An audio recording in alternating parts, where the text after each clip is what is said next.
Praise the lord. దేవుని నామానికి మహిమ కలుగునుగాక. మన ప్రభువును రక్షకుడును అయినటువంటి యేసుక్రీస్తు వారి అతి పరిశుద్ధ నామంలో ఈ వీడియో చూస్తున్నటువంటి ప్రతి ఒక్కరికి కూడా పునీత్ కుమార్ అయినటువంటి నేను నా హృదయపూర్వక వందనాలు తెలియజేసుకుంటున్నాను. ప్రభునందు ప్రియులారా, ఒక ప్రాముఖ్యమైనటువంటి విషయాన్ని చెప్పాలని మరి ఈ వీడియో ద్వారా మీ ముందుకు వచ్చాను. ఆల్రెడీ మీరు థంబ్నైల్ మీద చూసే ఉంటారు. అవును ప్రియులారా, మరి థంబ్నైల్ మీద మీరు చూసినట్లే ఇది చాలా చాలా ప్రాముఖ్యమైనటువంటి విషయం. జాగ్రత్తగా మీరు వినాలని ప్రేమతో కోరుకుంటున్నాను. దయచేసి స్కిప్ చేయొద్దు. ఇది చాలా ప్రాముఖ్యమైనటువంటి విషయం కాబట్టి మీరు దీన్ని సమ్మతిస్తే, నేను చెప్తున్నటువంటి మాటలు సమ్మతిస్తే దయచేసి మీకు తెలిసినటువంటి వారికి కూడా షేర్ చేయండి. అనేక మంది దీన్ని చూడాలి. ప్రభునందు ప్రియులారా, మరి పరిశుద్ధాత్మ దేవుడు ప్రేరేపిస్తూ ఉండగా ఈ విషయాలు మీ ముందుకు తీసుకొస్తూ ఉన్నాను. దేవుని నామానికి మహిమ కలుగునుగాక. ప్రభునందు ప్రియులారా, ముందుగా పరిశుద్ధ గ్రంథంలో ఒక మాటను చూద్దాం. మనం నిర్గమకాండం 20వ అధ్యాయం 17వ వచనంలో ఉన్నటువంటి మాటను నేను చదువుతున్నాను. దయచేసి మీరు కూడా మీ దగ్గర పరిశుద్ధ గ్రంథాలుంటే దయచేసి చూడండి. ఒకవేళ లేకపోతే జాగ్రత్తగా నేను చదువుతున్నప్పుడు వినండి. నీ పొరుగువాని ఇల్లు ఆశింపకూడదు, నీ పొరుగువాని భార్యనైనను, అతన్ని దాసునైనను, అతని దాసినైనను, అతని ఎద్దునైనను, అతని గాడిదనైనను, నీ పొరుగువానిదగు దేనినైనను ఆశింపకూడదు అని చెప్పెను. దేవునికి మహిమ కలుగునుగాక. ప్రభునందు ప్రియులారా, మనం చదువుకున్నటువంటి ఈ భాగం మనకందరికీ, దాదాపు క్రైస్తవులందరికీ సుపరిచితం. నిర్గమకాండం 20వ అధ్యాయం అంటేనే దేవుడు ఇచ్చినటువంటి 10 ఆజ్ఞలు మనకు అక్కడ కనపడుతూ ఉంటాయి. దాదాపు కొన్ని వందల ఆజ్ఞలు దేవాది దేవుడు తన బిడ్డలకు ఇచ్చాడు. వాటిల్ని ఆచరించమన్నాడు, వాటి ప్రకారం జీవించమన్నాడు. ప్రభునందు ప్రియులారా, అందులో ప్రాముఖ్యంగా 10 ఆజ్ఞలు నిర్గమకాండం 20వ అధ్యాయంలో దాదాపు దేవాది దేవుడు ఇచ్చినటువంటి ఆజ్ఞలన్నీ కూడా ఈ 10 ఆజ్ఞల్లో ఇమర్చబడి ఉన్నాయి. సరే, ఈ 10 ఆజ్ఞల్లో నేను ఇప్పుడు చివరి ఆజ్ఞను చదివాను. దేవాది దేవుడు ఇచ్చినటువంటి చివరి ఆజ్ఞ చాలా ప్రాముఖ్యమైనటువంటి ఆజ్ఞ ఇది. పొరుగువానిది ఏది కూడా మనం ఆశించకూడదు, పొరుగువానిది ఏది కూడా మనం తీసుకోకూడదు, పొరుగువానిది మనం దోసుకోవటానికి ప్రయత్నం చేయకూడదు. ఇది దేవాది దేవుడు ఇస్తున్నటువంటి ఆజ్ఞ. ప్రభునందు ప్రియులారా, ఒక వ్యక్తికి ఒక పిన్నీస్ రావాలన్నా కూడా అది దేవుని కృపై ఉంటుంది. ఒక వ్యక్తికి ఒక పిన్నీస్ రావాలన్నా కూడా అది దేవుని కృపై ఉంటుంది. దేవుని కృప లేకుండా ఒక్క గుండు సూదిని కూడా మనం పొందుకోలేం. ఒక చిన్న గుండు సూదిని కూడా మనం పొందుకోలేం. కాబట్టి దేవుని కృప ద్వారానే మనం పొందుకుంటాం. సరే, ఈ లోకంలో మనం కలిగి ఉండేవి, మనం పొందుకునేవి అన్నీ కూడా దేవుని కృప వలనే అవి పక్కన పెడితే, ప్రాముఖ్యంగా ఈ సంఘముల దగ్గరికి వచ్చేటప్పటికే, ఒక సంఘములో ఒక బిడ్డ నాటబడుతుందన్నా కూడా అది దేవుని కృపే. ఒక వ్యక్తి ఒక సంఘములోనికి వస్తున్నాడంటే, ఒక సంఘములో నాటబడుతున్నాడు అంటే అది కూడా దేవుని కృపే. యోహాను సువార్త 6వ అధ్యాయం 45వ వచనంలో ఉంటుంది, తండ్రి ఒకరిని ఆకర్షించితేనే కానీ ఒకడు నా యొద్దకు రాడు అని యేసుక్రీస్తు వారు స్పష్టంగా చెప్పాడు. యేసుక్రీస్తు వారి దగ్గరకు ఒకరు వస్తున్నారంటే, సంఘమునకు ఒకరు వస్తున్నారంటే దేవుడు ఆకర్షించుకుంటేనే. ప్రతి ఒక్కరిని దేవుడు ఆకర్షించుకుంటూ ఉంటాడు. కొంతమంది ఆ ఆకర్షణకు లోబడి దేవుని దగ్గరికి వచ్చి వర్ధిల్లుతారు దేవుని సంఘంలో. కొంతమంది తిరస్కరిస్తూ ముందుకు వెళ్తూ ఉంటారు. సరే, ఏదేమైనా ఒకరు ఒక సంఘానికి వస్తున్నారంటే అది దేవుని యొక్క కృప. సంఘములో నాటబడుతున్నారంటే అది దేవుని కృప, దేవుడు ఆకర్షిస్తేనే. అయితే ప్రస్తుతం ఉన్నటువంటి పరిస్థితుల్లో ప్రభునందు ప్రియులారా, సంఘాలలో భయంకరమైనటువంటి కార్యాలు జరుగుతూ ఉన్నాయి.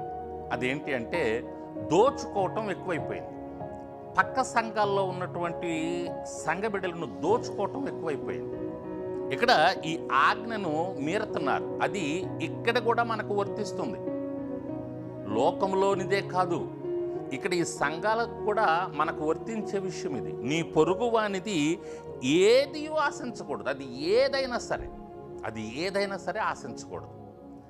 ఇప్పుడు సేవకులు జరిగిస్తున్నటువంటి విషయం ఏంటంటే, పొరుగువారి సంఘాలలో ఉన్నటువంటి వారిని దోచుకోవటం, వారిని ఆశించటం, ఏదో ఒక రకంగా వారిని దేవుడు ఆకర్షిస్తే ఒకరు సంఘంలోనికి వస్తూ ఉంటే వీరు పక్క సంఘాల్లో ఉన్నటువంటి వారిని ఆకర్షించుకొని వారి సంఘాల్లోనికి వీరిని తీసుకొని వెళ్ళిపోతూ ఉన్నారు.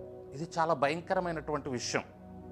ప్రభునంతులారా, ఇది నేను ఎదుర్కొంటున్నటువంటి సమస్య కాదు. ఒకవేళ మీరు అనుకుంటున్నారేమో, ఒకవేళ పునీత్ కుమార్ గారు ఈ విధమైనటువంటి పరిస్థితుల్లో ఈ పరిస్థితిని ఎదుర్కొని ఈ విధంగా మాట్లాడుతున్నాడని మీరు అనుకుంటున్నారేమో. నేను ఎదుర్కొంటున్నటువంటి సమస్య కాదు ఇది. ప్రభునంతులారా, దేవుని మహాకృపను బట్టి నా సంఘంలో దేవుడు ఆకర్షించుకొని నాకు ఇచ్చినటువంటి ఆత్మలు, గట్టి ఆత్మలు చక్కగా నా మందిరములో దేవుని కృపలో వారు వర్ధిల్లుతో ముందుకు వెళుతున్నారు. దేవుడు నాకు ఇచ్చినటువంటి ఆత్మలు వెళ్ళటం లేదు. కానీ కొంతమంది దేవుని సేవకులు చెబుతూ ఉండగా విని ప్రార్థన చేసుకొని ప్రార్థనాపూర్వకంగా ఈ మాటలు మీ ముందుకు తీసుకొస్తూ ఉన్నాను. దేవుని నామానికి మహిమ కలుగును గాక. ప్రభునంతులారా, ప్రతి 2వ మంగళవారం మేము కొంతమంది సేవకులను కలుస్తూ ఉంటాం. ఒకరి అవసరతల కొరకు ఒకరు ప్రార్థన చేసుకుంటూ ఉంటాం. ఆ ప్రక్రియలో వివిధ ప్రాంతాల నుంచి దేవుని సేవకులు వస్తూ ఉంటారు. ఆ దేవుని సేవకుల కొరకు మేము ప్రార్థన చేస్తూ ఉంటాం. చాలామంది దేవుని సేవకులు చెప్తున్నటువంటి మాటలు ఇవి. చాలామంది దేవుని సేవకుల యొక్క ప్రార్థన అవసరత ఇది. వారు చెప్తుంది ఏంటి అంటే, అయ్యా, మా సంఘంలో ఉన్నటువంటి వారు ఆకర్షించబడి వేరే సంఘాలకు వెళ్ళిపోతున్నారు. ప్రభునంతులారా, ప్రస్తుతం ఉన్నటువంటి మీడియా, ఈ మీడియా ఏదైతే ఉందో 75% ఈ మీడియా మరి ఎదుటి వారిని ఆకర్షించడానికి బాగా ఉపయోగపడుతుంది. వారికి ఉన్నటువంటి తలాంతులను బట్టో, వారికి ఉన్నటువంటి మందిరాలను బట్టో, వారికి ఉన్నటువంటి ఇన్స్ట్రుమెంట్స్ని బట్టో, వారికి ఉన్నటువంటి టాలెంట్స్ని బట్టో ఈ మీడియా చూపించడం ద్వారా, యూట్యూబ్ ద్వారా, ఫేస్బుక్ ద్వారా, ఇన్స్టాగ్రామ్ ద్వారా, ఇప్పుడున్నటువంటి ఈ యొక్క మాధ్యమాల ద్వారా ఈ మీడియా ఆకర్షణకు వెళ్ళిపోయి ఈ ఆత్మలు చాలామంది పక్కదారి పట్టిపోతూ ఉన్నారు.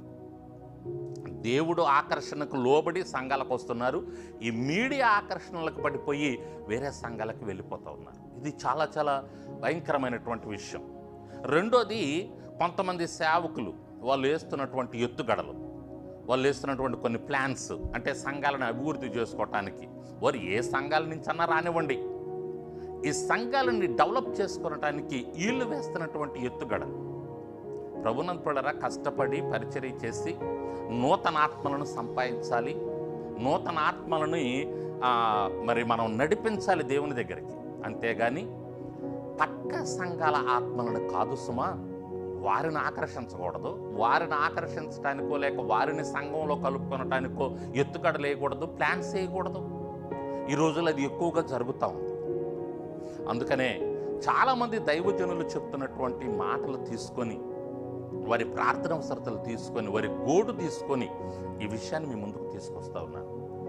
ఒక్క విషయం గమనించండి, దేవుని సేవకులుగా ఉన్నటువంటి వారు గ్రహించాల్సినటువంటి విషయం ఏంటంటే, వారి సంఘమునకు వచ్చేటటువంటి వారు ఎక్కడి నుండి వస్తున్నారు? వారు ఏరే సంఘాల నుంచి వస్తున్నారా, లేక నీ ద్వారా, నీ వాక్యము ద్వారా, లేకపోతే నువ్వు చేస్తున్నటువంటి పరిచర్య ద్వారా రక్షించబడి వస్తున్నారు అనేది ప్రతి సేవకుడు గ్రహించాలి, ప్రతి సేవకుడు గమనించాలి. ఊరక నోటితో చెప్తే సరిపోదు, మీరు పక్క సంఘాల నుంచి వస్తే వెళ్ళిపోండి అంటే సరిపోదు. కానీ ఒక్కొక్కరిని చూసి వారి దగ్గరికి వెళ్ళి వారితో మాట్లాడి, ఇది అమ్మా ఇది కరెక్ట్ కాదు, అయ్యా ఇది కరెక్ట్ కాదు, మీరు ఏ సంఘం నుంచి వస్తున్నారు, ఆ సంఘంలో మీరు ఉండాలని ఒక్క ఆదివారం ఈ పని పెట్టుకొని వచ్చినటువంటి వారిని పంపించండి. నా సంఘమునకు అనేక మంది బయట సంఘాల వారు వచ్చినప్పుడు నేను చేసిన పని ఇదే ప్రియులు. నేను ఖచ్చితంగా పరిశుద్ధ గ్రంథాన్ని ముందు పెట్టుకొని చెప్తున్నటువంటి మాటలు నేను పంపించేశాను. అయ్యా, మీరు ఎక్కడైతే ఏ సంఘములో అయితే రక్షించబడ్డారో మీరు అక్కడే ఉండాలి, కష్టమైన నష్టమైన అని వారిని పంపించేశాను. ప్రభునంతులరా, దోచుకోవటం, పరాయి సంఘ బిడ్డలని లాక్కోవటం, వారిని ఆశించటం, అది దేవుని వాక్యమునకు వ్యతిరేకము, అది దేవుని ఆజ్ఞానుసారము కాదు. ఆజ్ఞ అతిక్రమించటమే పాపము. చాలామంది సేవకులు ఈ పాపాన్ని జరిగిస్తూ ఉన్నారు. నీ సంఘములో నువ్వు కష్టపడి కన్నటువంటి బిడ్డలు ఎంతమంది, పరాయి సేవకులు కన్నటువంటి బిడ్డలు ఎంతమంది ఉన్నారో ఒక్కసారి చూడాలి. ఒక్కసారి చూడాలి. చూసి ఇవి నా ఆత్మలు కావు, ఇవి నేను కన్న ఆత్మలు కాదు. ఏమండి, వేరే తల్లిదండ్రులు కన్నటువంటి వారిని తీసుకొచ్చి నీ ఇంట్లో పని చేయించుకోవటం, నీ ఇంట్లో ఉంచుకోవటం ఎంత తప్పండి. ఆ కన్న తల్లిదండ్రులు ఎంత శోభండి, అది ఎంత బాధపడతారండి. దాని ద్వారా మనం చాలా కష్ట నష్టాలు కొని తెచ్చుకోవాల్సి వస్తుందండి. కాబట్టి దేవుని సేవకులుగా ఉన్నటువంటి వారు ఈ పని దయచేసి చెయ్యొద్దు. ఈ పని చేయొద్దు. మీరు ఇది ఒక పనిగా పెట్టుకొని దీని ద్వారా మీరు భవిష్యత్తులో ఇబ్బందులు కొని తెచ్చుకునే అవకాశం ఉంది. కాబట్టి ఇది కూడా ఒక పనిగా పెట్టుకొని ప్రతి ఆదివారం అవసరమైతే మంది ఎక్కువగా ఉంటే, మంద ఎక్కువగా ఉంటే దీని కొరకు కొంతమందిని ఏర్పాటు చేసి, మీరు ఏ సంఘం నుంచి వస్తున్నారు, ఇక్కడ ఈ సంఘంలో నాటబడ్డారా, ఈ సంఘంలో రక్షించబడ్డారా, ఈ సంఘ దైవజనుడు చెప్పినటువంటి మాటల ద్వారా మీరు రక్షించబడ్డారా, ఇంతకుముందు మీరు ఏ మందిరానికి వెళ్ళేటటువంటి వారు కాదా అని అడిగి తెలుసుకొని, ప్రభునంతులరా, చిన్న చిన్న సేవకులు ఉన్నారు, కొద్ది మంది కలిగినటువంటి సేవకులు ఉన్నారు. వారు ఆ సేవ మీద ఆధారపడి కన్నీరు కార్చి ప్రార్థన చేసి ముందుకు వెళుతున్నటువంటి సేవకులు ఉన్నారు. వారు ఎంత ఇబ్బంది పడుతున్నారో తెలుసా, వారు ఎంత బాధపడుతున్నారో తెలుసా. నా కళ్ళతో నేను చూస్తున్నానండి ఆ బాధను. వారు నాకు చెప్తూ ఉండగా మేమందరం కలిసి ప్రార్థన చేస్తున్నాం. ఎందుకంటే ఈ గొర్రెలు కూడా ఈ లోక ఆకర్షణలకు, ఈ మీడియా ఆకర్షణలకు, లేక వారి ప్లాన్స్కు పడిపోయి దేవుడు ఏ సంఘంలో అయితే నాటాడో ఆ సంఘాన్ని వదిలిపెట్టి, సొంత ఇంటిని వదిలిపెట్టి, సొంత దొడ్డిని వదిలిపెట్టి పరాయి దొడ్డుల్లోకి వెళ్తున్నారు, పరాయి సంఘాలకు వెళుతున్నారు. వీరిని సరిచేయాల్సినటువంటి బాధ్యత అధికారులుగా ఉన్నటువంటి వారికి ఉంది, యాజకులుగా ఉన్నటువంటి వారికి ఉంది, సంఘ యజమానులుగా, సంఘ పెద్దలుగా, సంఘ సేవకులుగా ఉన్నటువంటి వారికి ఉంది ఈ బాధ్యత. దీన్ని జరిగించాలి. ఇది ప్రభునంతులరా, మరి పరిశుద్ధాత్మదేవుడు నాకు బయలుపరిచినటువంటి విషయం, తెలియజేయమన్నటువంటి విషయం. అందుకనే ఈ వీడియోని చేస్తూ మీ ముందుకు తీసుకొస్తూ ఉన్నాను. కాబట్టి దైవజనులుగా ఉన్నటువంటి ప్రతి ఒక్కరూ కూడా, దైవజనులుగా ఉన్నటువంటి ప్రతి ఒక్కరూ కూడా ఆలోచించాల్సినటువంటి విషయం, ఇది గ్రహించాల్సినటువంటి విషయం. ఎప్పటికప్పుడు వారి సంఘంలో ఉన్నటువంటి వారిని బట్టి ఎప్పటికప్పుడు మరి ఈ విషయాన్ని గుర్తు చేసుకొని సరి చేసుకోవలసినటువంటి విషయం, తెలియజేయాల్సినటువంటి విషయం. ఎక్కడైతే ఏ సంఘం నుంచి అయితే వస్తున్నారో వారిని ఆ సంఘాలకు నడిపించాల్సినటువంటి విషయం. మనం కష్టపడి మన పరిచర్య ద్వారా, మనం చేస్తున్నటువంటి సేవ ద్వారా దేవుడు ఆకర్షిస్తే మన దగ్గరకు వచ్చినటువంటి వారిని మనం కాపాడదాం, వారిని మనం సంరక్షిద్దాం, వారికి మనం మంచి మేత పెడదాం, దేవుని యొక్క వాక్యాన్ని వారికి అందిద్దాం, దేవుని కృపలో వారు వరిదిల్లేటట్లుగా ముందుకు సాగుతాం. కాబట్టి ప్రభునంతులరా, ఈ విషయాన్ని ప్రతి ఒక్కరు గ్రహించాలని విన్నటువంటి మీరు, మీకు తెలిసినటువంటి వారికి షేర్ చేయండి, మీకు తెలిసిన సేవకులకు షేర్ చేయండి. వాళ్ళు కూడా ఈ విషయాన్ని గ్రహిస్తారు. ఒక్కటి ప్రాముఖ్యంగా, మీది కానిది మీ సంఘంలో ఉండటానికి లేదు. అది ఏదైనా సరే, అది వస్తువు కానివ్వండి, ఆత్మ కానివ్వండి, మీది కానిది ఉండటానికి లేదు. అది వేరే వారిది. కాబట్టి వారి దగ్గరికి పంపించండి, వారి దగ్గరికి నడిపించండి. దేవుడు తన కృపను తోడుగా ఉంచుతాడు, ఇంకా ఆశీర్వదిస్తాడు. మీ సంఘానికి కావలసిన ప్రతి అవసరత దేవుడు తీరుస్తాడు, తన కృపలో నడిపిస్తాడు. ఈ విషయాన్ని గమనించాల్సిందిగా ప్రేమతో కోరుకుంటూ ఈ మాటలు ముగిస్తూ ఉన్నాను. ప్రభునంతులరా, లోకంలో ఉన్నది కూడా మనం దోచుకోకూడదు. అది కూడా ఏదైనా ఒకవేళ మీ దగ్గర ఉంటే దాన్ని కూడా మీరు తిరిగి ఇవ్వాల్సిందే తప్పక. జక్కయ్య మాదిరిగా నేడే ఇంటికి రక్షణ వచ్చింది అన్నాడు. కాబట్టి సంతోషం వచ్చింది ఆ ఇంటికి. కాబట్టి ఈ లోకంలో మనం తీసుకున్నది కూడా మనం మన దగ్గర పెట్టుకోకూడదు, అది కూడా తిరిగి ఇచ్చేసేయాలి. అలాగే ప్రాముఖ్యంగా ఈ సేవకులు ఆత్మల విషయంలో కూడా జాగ్రత్త కలిగి దేవుని కృపకు పాత్రలు అవ్వాలని ప్రేమతో కోరుకుంటూ ఈ మాటలు ముగిస్తూ ఉన్నాను. దేవుడు మిమ్మల్ని దీవించి ఆశీర్వదించునుగాక.